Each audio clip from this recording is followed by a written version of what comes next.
A coffin goes into the ground, and your first feeling, underneath the grief, underneath the performance of grief, is relief.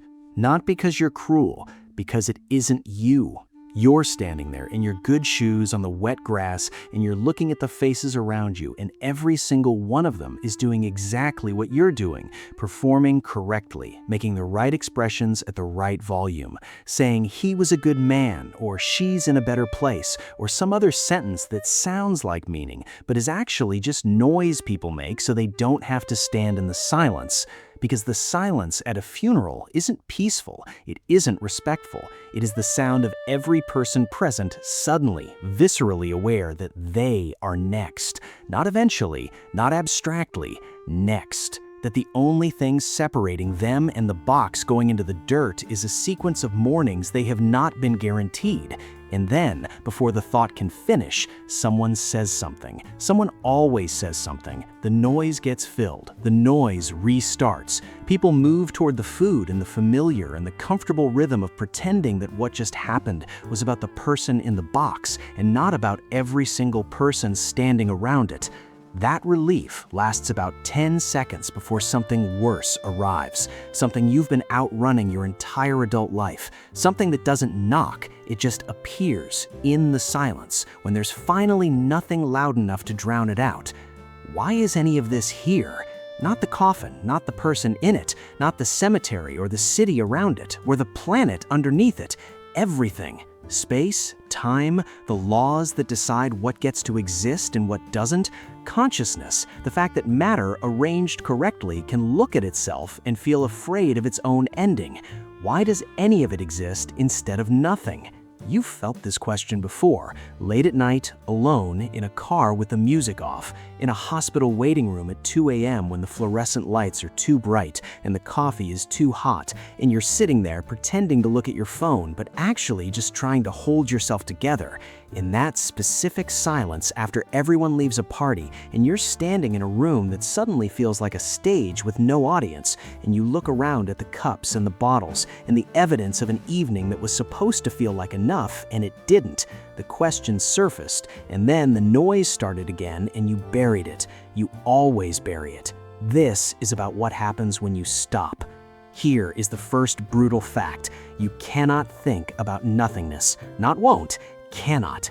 Try it right now. Stop and actually try. Picture absolute nothing. Not darkness. Darkness is something. It has a quality. It exists somewhere. Not silence. Silence still happens inside space. Not empty space between galaxies. That space is still space, still governed by laws, still the stage on which things occur. Absolute nothing means no matter, no energy, no space, no time, no laws deciding what's permitted, no potential for anything to ever occur, no place for a place to be. Your mind just handed you a void, which is something. It cheated. It always cheats because your mind is made of something. Neurons, chemistry, electrical signals firing across biological architecture, and something cannot genuinely picture its own complete absence. Every time you reach for nothingness, existence is already there, handing you a picture of itself with the furniture removed and calling it empty. This is not a failure of imagination. This is a structural feature of consciousness itself, and it raises a question that is far more disturbing than it first appears. What if your mind cannot picture nothingness because nothingness was never an option? That the universe could have simply decided not to exist, that existence is the surprising exception and absence is the default? Sit with what that actually means. If nothing was never possible, if nothingness was never on the table, then the universe didn't begin. It didn't emerge from somewhere else. It didn't get created or triggered or caused. It is simply, in some form, in some configuration, always been. And always is a word the human mind was never built to hold. Not forever, not a very long time, always, without beginning, without a point before which things were different, without an outside from which you could observe its starting. Eternity doesn't come for you, it erases you. It makes the word you, with all its memories and fears and specific embarrassing history, feel like a parenthesis so small it barely registers. And yet here you are, inside it, briefly, asking questions it will never answer. Scientists took a region of space and removed everything from it, every particle, every photon, every measurable trace of matter or energy they could detect and eliminate. They got as close to empty as physics currently allows. And it wasn't empty. Quantum fields remained, not objects sitting in space the way a chair sits in a room, but the fabric space itself is made of, the structure woven into the geometry of reality that cannot be removed because it isn't in space, it is space. And these fields didn't sit still. They fluctuated, tiny, spontaneous, violent instabilities where pairs of particles appeared from nowhere, existed for a fraction of a second, annihilated each other, and disappeared. Not theoretically, measurably. You can take two uncharged metal plates, place them nanometers apart in a near vacuum, and watch them be pushed together by the pressure of quantum fluctuations in the space between them. The Casimir effect, demonstrated in a laboratory. The vacuum pushes things. The emptiest thing physics can produce is still doing something. Physics has searched the entire observable universe for absolute nothingness. It has not found it, not once, not anywhere, not even in the conditions most hostile to existence. Which means one of two things is true, and both of them are terrifying.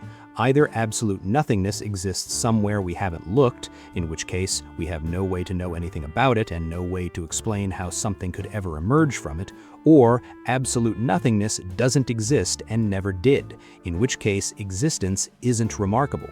Existence is the baseline, the only state reality has ever been in. Neither of those is comfortable. Neither of them fits the story you were probably told about how things began. Good. True things are not obligated to be comfortable. They are only obligated to be true. Time began at the Big Bang. Not time as we experience it, subjectively the feeling of minutes passing, time itself, the dimension, the thing that makes before and after mean anything. Sit with that, not as an interesting fact you file away, as something actually, physically, non-negotiably true about the reality you are currently inside. Before the Big Bang is not a moment we lack instruments to observe. It is a direction that does not exist, like asking what is north of the North Pole. The language implies a location. The territory contains no such location. There is no before, not because we can't see it, but because before requires time, and time began there. The question, what caused the Big Bang, is grammatically broken. Cause requires time. Cause means this happened and then afterward that happened. But there was no afterward before the universe. There was no position from which anything could have operated. There was no clock running before the clock began. The universe is not a story that someone started. It is the thing that made starting possible. It is the thing that made the word before mean anything at all. And if that destroys every creation narrative you've ever been handed, religious, secular, scientific, intuitive, it should, because you have been walking around with a story about how things began that contains a structural error, not a theological error, not a scientific one, a grammatical one. You have been asking for a time before time and a cause without a clock, and wondering why nobody can answer it. The question was broken, and broken questions don't have answers. They have replacements. The replacement is this: the universe may not have a beginning in any sense the word usually implies, and if it doesn't, if it simply is, has always been in some form, will always be in some form, then you are not a visitor in reality. You are a temporary configuration of something that has no beginning and no end. And that configuration, you specifically reading this in this body with this specific history, will not occur again, not in a poetic sense, in a mathematical one. The precise arrangement of matter and memory and fear and experience that constitutes you has never existed before and will never exist again. The universe is not waiting to meet you, it already is you, briefly looking at itself. Now here's where it stops being about the universe and starts being about the specific life you are actually living. Not life in general, yours, the one happening right now, today, in the body you woke up in this morning. Most people, and this is not a judgment, this is an observation about the species, most people are living lives they have never actually chosen. They are living the life that accumulated, the career that made sense at the time, the relationship that started when they were a different person, the city they never left, the the version of themselves they presented to other people so consistently that they forgot it was a presentation, and underneath all of it, running quietly in the background like a process the operating system never closes, is a question they have never directly answered. What am I actually doing here? Not cosmically, personally. What is the actual reason? Not the performed reason, not the reason that sounds good, not the reason your parents would approve of or your peers would respect. What is the actual reason you are spending your days the way you are spending them? Nietzsche watched meaning collapse in the 19th century and called it correctly. When the systems that tell people what their lives are for begin to dissolve, the shared stories, the inherited structures, the certainties about what a good life looks like and what happens after it ends, what replaces them isn't clarity, isn't freedom, it's a vertigo with no bottom. He called it nihilism. He didn't celebrate it, he was terrified of it, because he understood what happens to people who lose the why. Viktor Frankl found the clinical evidence of this in the worst possible laboratory, a concentration camp. Stripped of everything, family, possessions, dignity, identity, future, he watched, he studied, he tried to understand why some people broke immediately and some hold on past any reasonable expectation of survival. It wasn't strength, it wasn't intelligence, it wasn't even hope in any conventional sense. It was meaning. People who had something to survive for survived. People who had a person to get back to, a work unfinished, a truth they needed to speak, they held on, not because the conditions were survivable, because they had a reason that made the conditions secondary. He who has a why can bear almost any how. Now flip that. The person without a why cannot sustain even a comfortable how. Read that again. You might have an extremely comfortable how, a functional life, good income, people who love you, a schedule full enough that it feels like purpose until you stop moving long enough to notice it doesn't. And underneath it, in the car alone with the music off on a Sunday afternoon when there's nothing urgent, at 3 a.m. when you wake up for no reason and lie there in the dark with your thoughts for company, a silence that doesn't feel peaceful. That silence is not emptiness. That silence is the question you have never directly answered, waiting with a patience of something that has nowhere else to be. It has been there the entire time. It will keep being there until you answer it or run out of time to answer it. Those are the only two options. Here's something nobody says out loud at a funeral. You are not just going to lose your life. You are going to lose everyone in it. Every person you love. Every person whose existence you have quietly built your life around, whose presence you take for granted the way you take for granted your own heartbeat, is going to die. Your parents, if they haven't already, your friends, the people whose voices you know so well you could identify them in a crowd, the person whose specific way of laughing at something stupid makes everything feel temporarily okay, all of them, gone. And you will watch some of it happen, and the rest will arrive as a phone call or a message, and there will be a before and an after, and the after will be permanent. This is not morbid, this is just true. And the reason it needs to be said directly is this: most people treat the people they love as permanent features of their lives, renewable, always available, there to return to when the timing is better, when things settle down, when the busy period ends. The busy period does not end. The timing does not get better. And one day, without warning or permission, the conversation you kept meaning to have becomes the conversation you will never have. The thing you meant to say becomes the thing you didn't say. The time you were going to spend becomes the time you spent on something else. Grief is partly love, but partly it is the specific, unbearable weight of having treated something finite as though it were infinite. And you are doing it right now, with someone, probably several someones.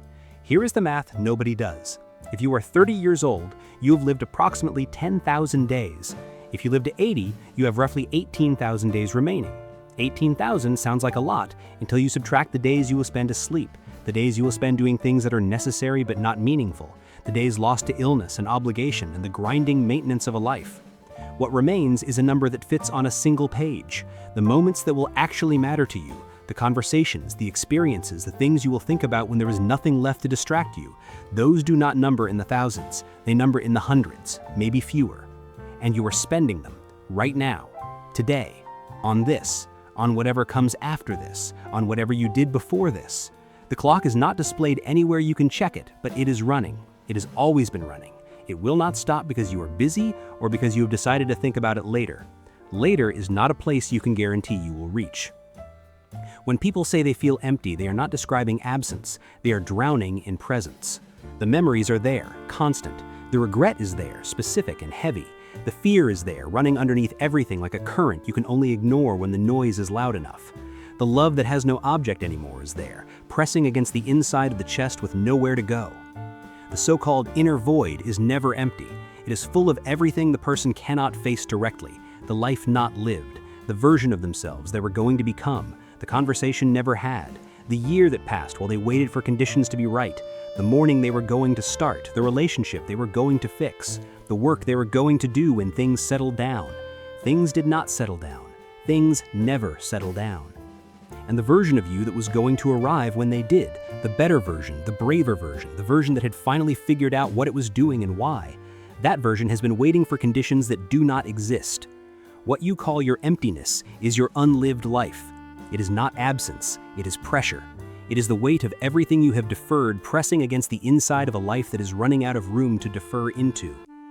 Camus called the collision between human need and cosmic indifference the absurd. The human being screams for meaning. The universe says nothing. Not no, nothing. Which is worse than no, because no is at least an acknowledgement that the question was heard. The universe's silence is total, indifferent, permanent. There is no negotiation. There is no moment it finally picks up the phone. And yet the need for meaning doesn't dissolve just because the universe refuses to provide it. It just turns inward and starts eating. The most popular human activity is not work or sex or eating or sleep. It is distraction. Specifically, distraction from the awareness of death. This is not an accusation. It is an observation about a species that is smart enough to know it is going to die and not yet wise enough to know what to do with that knowledge. So it builds noise.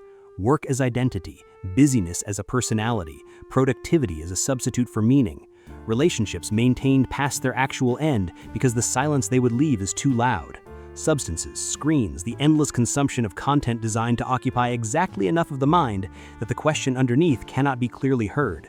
It works, for a while, until a coffin goes into the ground and you're standing at the edge of a hole in the wet grass and the noise has stopped, and the question is right there.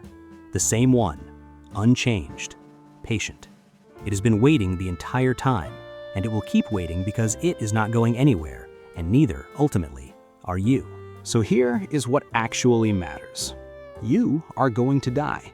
Not as a philosophical statement, not as a thing you know the way you know facts about countries you've never visited, as an actual, physical, non-negotiable approaching event, with a date attached that you have not been told. Everything you are, every memory, every embarrassing thing you've done, every moment you are quietly proud of, every relationship and fear and half-formed dream you keep meaning to act on, will be over. Completely. Without exception, without continuation.